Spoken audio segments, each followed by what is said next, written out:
start by recognizing the Vice Chancellor of the University of Dar es Salaam. Permit me also to recognize the Deputy Vice Chancellor and to recognize Professor Penina Mlama. And in the audience, permit me to recognize Mzee Warioba, my Lord, I recognize you.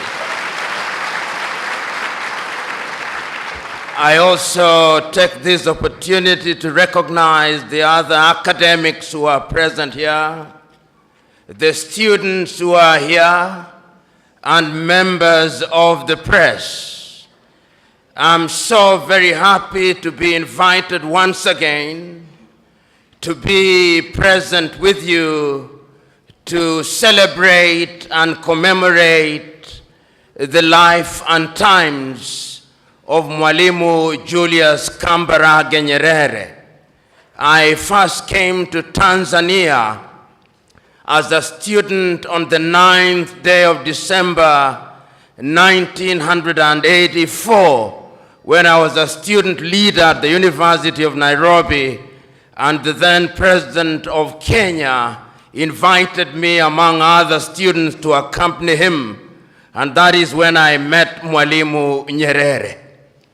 I then, 10 years later, in 1994, visited at the invitation of Professor Harub Othman on the occasion of 40 years of celebration of leadership in Africa, and that is when I formally was introduced to Mwalimu Julius Kambarage Nyerere and his foundation. It therefore gladdens my heart that I'm in the country of a man whom I admire and in a hall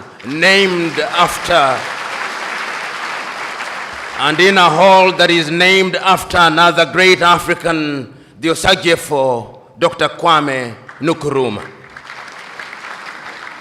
The subject that has preoccupied us in the last few days is one that is as topical as it is relevant. The rise or fall of Africa on account of the African politician. And in order to do justice to that subject and to remain faithful to my chosen subject, which is a call for hygiene in African politics, there is a sense in which one must take a historical journey, if only to appreciate the factors that animated Africans to seek to regain their independence from the colonial masters.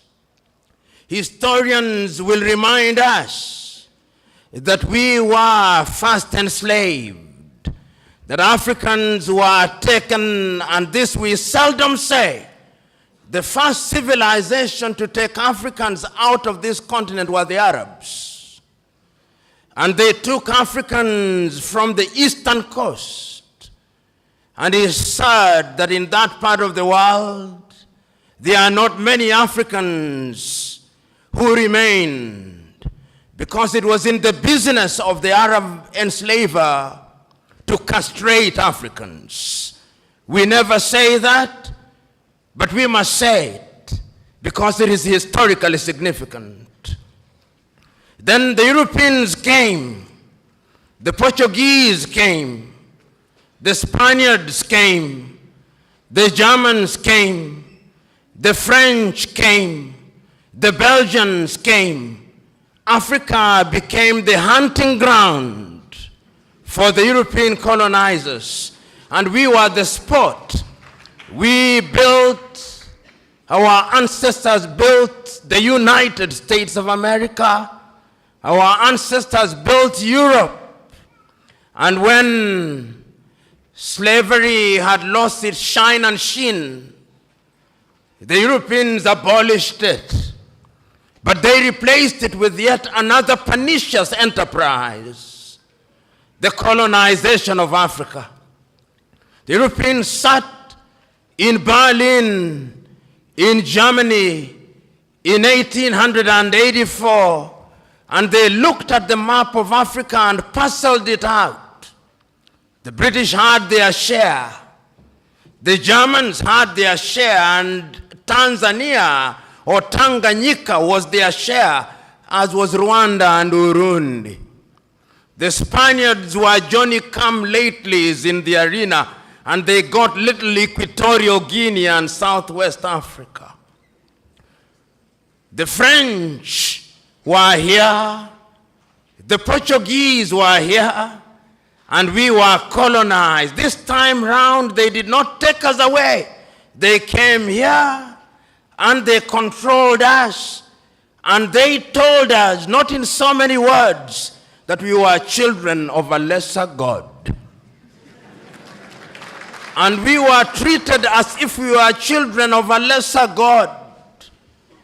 In fact, they told us that on the day of creation, we were merely hewers of wood and drawers of water. And if anybody were to doubt it, in 1948, it was more blatant when Hendrik Verwoerd instituted the apartheid regime in South Africa. But yet there is a sense in which the God that we worship never sleeps. The colonial enterprise ran its course, and the European tribes, the Europeans never called themselves tribes, they called them nations, were engaged in a war. First in 1918, the European tribes fought. And they had something called the League of Nations, which died. Then they fought again in 1945. And what is unique about the European nations is that when they are engaged in tribal wars, they call them world wars. So there was another war between 1945, 1939 and 1945. And after that, a new kid on the block, the United States of America, took the lead in saying that colonialism was something that was undesirable. But at that time, Africans were never quiet. Those who had been taken out had already started agitating. Many of us here will remember Marcus Garvey, of whom Bob Marley says, Garvey was a buffalo soldier in the heart of America. And many of us will remember W.E.B. Du Bois. Many of us will remember that they started agitating that Africans must regain their dignity and their independence. And indeed, in 1847, in Liberia, a small group of Africans were brought back in Monrovia, and Liberia became the first independent black nation in the continent of Africa. So soon thereafter, in Sierra Leone, they also created yet another colony. But Africa was colonized, except Ethiopia, which they tried to take in 1938 and exiled Professor Dr. Haile Selassie. And unfortunately, they were defeated, as you remember, in the Battle of Adwa. Africa can defeat European tribes. This history is necessary that we are able to appreciate the freedom that we gained. So that Garvey came, W.E.B. Du Bois came, but there was another crop after the 1940s who had the advantage of European education. And there were people in Europe also who are beginning to recognize that indeed equality was necessary. And this was not anything new. In 1776 in the United States of America, the American state sitting in Philadelphia in the United States of America declared unto themselves that all men are born equal, that they are endowed by their Creator with certain unalienable rights, that among those are life, liberty, and the pursuit of happiness. A few years later in France, after the revolution, they also recognized that we were to be equal, so that the colonized nations which had now taken Africans thought that they were safe. They had taken Leopold Sédar Senghor from Senegal to Paris, and they thought that they were creating a little Frenchman. Little did they know that they were creating somebody who would want to overthrow them. They took Félix Houphouët-Boigny from Côte d'Ivoire, and they thought that they were creating somebody who would be subservient to them. They took Ahmed Sékou Touré and Modibo Keïta, and they thought they were safe. Little did they know that they were creating the future leaders and agitators against French colonization. And it did not stop there. The Portuguese also took Agostinho Neto and Amilcar Cabral and Eduardo Mondlane to Lisbon. Little did they know that those individuals would be the catalyst that would be necessary in the process of decolonization. The British also had their fair share. They took others. They took Mwalimu Kambarage Nyerere, Hastings Kamuzu Banda, Kenneth David Kaunda, and many others to the United Kingdom, Jomo Kenyatta. Little did they know that those would be the individuals who sometimes later, and in Ghana, of course, they took the Osagyefo, Kwame Nkrumah, and in Nigeria, they took Dr. Nnamdi Azikiwe, Abubakar Tafawa Balewa, and Sir Ahmadu Bello, the Sultan of Sokoto. There is a sense, therefore, in which these individuals started recognizing that having been enslaved, having been colonized, we now had to liberate ourselves. And the agitation started. And Kwame Nkrumah and his Ghana acquired independence in 1957. And I still can hear Kwame Nkrumah through the vicissitudes of time saying in Accra, Ghana, that Ghana is free and will never be colonized again. But the freedom of Ghana means nothing if the rest of Africa is not free. I can hear Mwalimu Julius Kambarage Nyerere saying that he is prepared to delay the independence of Tanganyika so that Tanganyika, Kenya, Uganda would become independent at one time. Mwalimu could see the future with the exactitude of a Jewish prophet. Jomo Kenyatta and Obote could not. And therefore, we gained independence as separate states, and the story will be told shortly. So what do we see? The agitation, the demand by the people that we must be decolonized. And why is it that we were asking that we must be decolonized? Why is it that we were demanding that we must regain our independence? Because throughout the ages, it was always the divine plan that men must be masters of their destiny. And when we gained our independence, the leaders of the day were eloquent as they were clear that the reason why we were asking to be independent is because we wanted to take charge of our affairs. We wanted to be the governors. We wanted to have our young men and women acquire education. We wanted to control the production of our food through agriculture. We wanted to build our infrastructure. We wanted to improve the quality of the lives of our people by improving their health.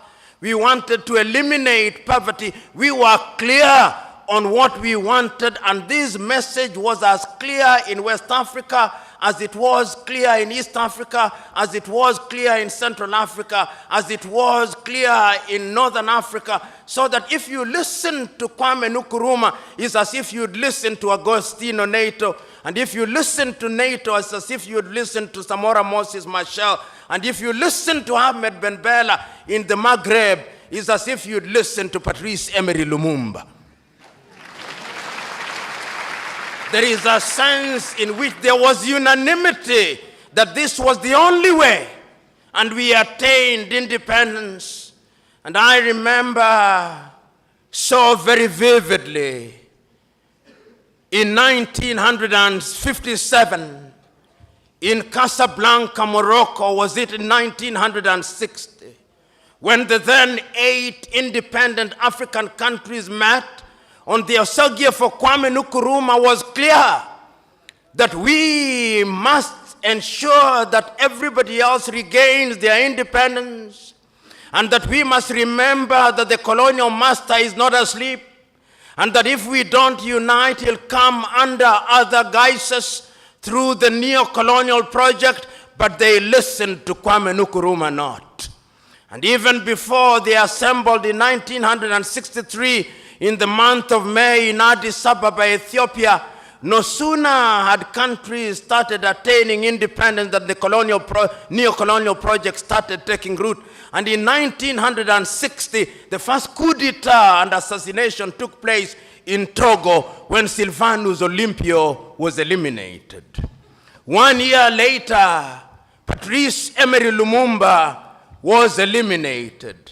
So that in 1963, in the month of May, when 32 heads of states and government assembled in Addis Ababa, Ethiopia, there were several speeches, but 3 speeches stand out.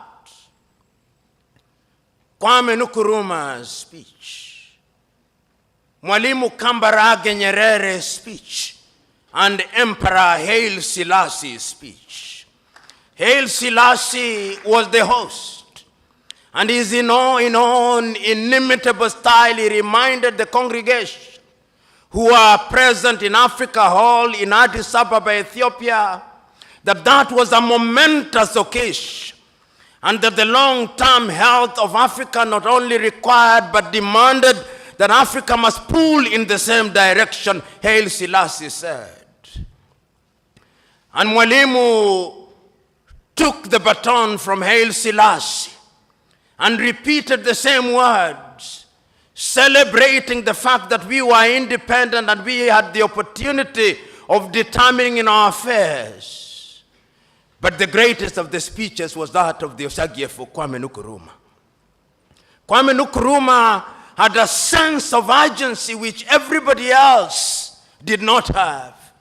He said, not in so many words, but in effect, that if we want to immunize ourselves from the diabolical machinations of the erstwhile colonial master, now turned neo-colonizer, we have to move here as one Africa, with the United States of Africa, with one army, with one currency, with one central bank, and with one nation. But they listened to him not. They had started getting used to the trappings of power. So what they came out with on that day in the month of May 1963 was a weak organization of African unity, the OAU, which many commentators were quick to describe in many ways and many times as the toothless bulldog. It was never a dog. It did not have teeth, but the effect of it is that it did not do very much. Some say it was a talking shop. Mzee Warioba, who was then active in political life and in other sectors, will attest to that. Yet later, we were to create another body, the African Union, and we'll have something to say about that. So we come out of Addis Ababa, Ethiopia in 1963, clear as to what we want to do. The African politician begins to emerge. We have them in different parts, but they begin to show characters that are totally inimical to our expectations. You of the Swahili say, maskini akipata matako huliambwata. Maskini walipata matako zililiambwata. They started getting used to the trappings of power. And we started having countries which we thought would liberate us. And I'm talking about the hygiene of the politics. It started disappearing. Many of these individuals now thought that they were demigods, suffering from what I call the Messiah complex, thinking that they had been brought to Africa to liberate her, and that they suffered from two major diseases. One of them is the martyr syndrome, and the other one is the Messiah complex. They think that their countries owed them. Africa started producing leaders that one cannot recognize. How many of you will forget Jean Bedel Bokassa of Central African Republic, that man who murdered little children in the streets because they did not buy a uniform from his wife? That Jean Bedel Bokassa. How many of you will forget Mobutu Sese Seko Kukumbendu wa Nzambanga, who changed his country's name and presided over a kleptocratic regime? The Democratic Republic of Congo is the richest resource country on earth. Conservatively, it is said that under her belly, she has minerals, which is equivalent to 34.1 trillion United States dollars. And yet today, it is one of the poorest nations on earth. It is the only nation on earth which on the day of the election has its president saying, we know we ought to have elections, but we have no money to hold elections. When you see a country which has as its official name the Democratic Republic of Congo, know that there is no democracy. In fact, I dare say that any country, two countries that I know insisting on having as a part of their official name the Democratic Republic of something are never democratic. The other one is Korea, the People's Democratic Republic of Korea. It's as if when you can't graduate to be a doctor, you go to the church and you ask to be baptized as Dr. Mwadime. But that is not the point. The point is that who can forget Mobutu Sese Seko? Who can forget Idi Amin of Uganda? Who can forget Mengistu Haile Mariam of Ethiopia? And one can go on and on, because hygiene had started disappearing from African politics. Our agriculture was beginning to suffer. European musicians who had a little sense of guilt came to perform in Africa, Bob Geldof, to free the Ethiopians out of hunger. There was no hygiene in our politics. We could not run our education systems. Our young men and women were going to India because the budgets meant for education were consumed by individuals whom we had entrusted with the task of presiding over it. Our health sectors were beginning to collapse. And as I've said before, the political leadership did not have any faith in those institutions. Typically, the typical African politician, perhaps not in Tanzania today, if they were sick, they had a cold, they would not go to Muhimbili, they would go to London. If they were Kenyan, they would not go to Kenyatta Hospital, they would run to the United Kingdom. Tragedy. No hygiene in our politics, because Africans had started engaging in theft. In fact, I used to say that African politicians were thieves. Then I went to Uganda and I was told that they are not thieves, they are looters. And when I went to Liberia last week, I was told they are not looters. I was told they are looters on an industrial scale. That is the logical metamorphosis of the African politician, whose appetite for public wealth is completely insatiable. Hygiene was disappearing from African politics. And we could see the effect of the disappearance of hygiene in African politics. But there was always the erstwhile colonial master to assist. Coup d'etats started visiting Africa. Modibo Keita in Mali was consumed. Nnamdi Azikiwe in Nigeria was consumed. The Osagie for Kwame Nkrumah was consumed. Apollo Milton Obote was consumed. Amilcar Cabral in Guinea-Bissau was consumed. Patrice Emery Lumumba was consumed. Coups were so frequent in Africa that Afro-pessimists were now hard to say that coups were as frequent as breakfast. But even breakfast was not frequent on African tables. We could not feed ourselves because there was no hygiene in African politics. Your typical African politicians took the view that they had a divine mission to preside over their countries. They arrogated to themselves the monopoly of wisdom. If you listen to some of them, and I listen to the radio announcements announcing the activities of one leader of an African country, Habyarimana Juvenal, it would take 3 minutes to say the things that he had done.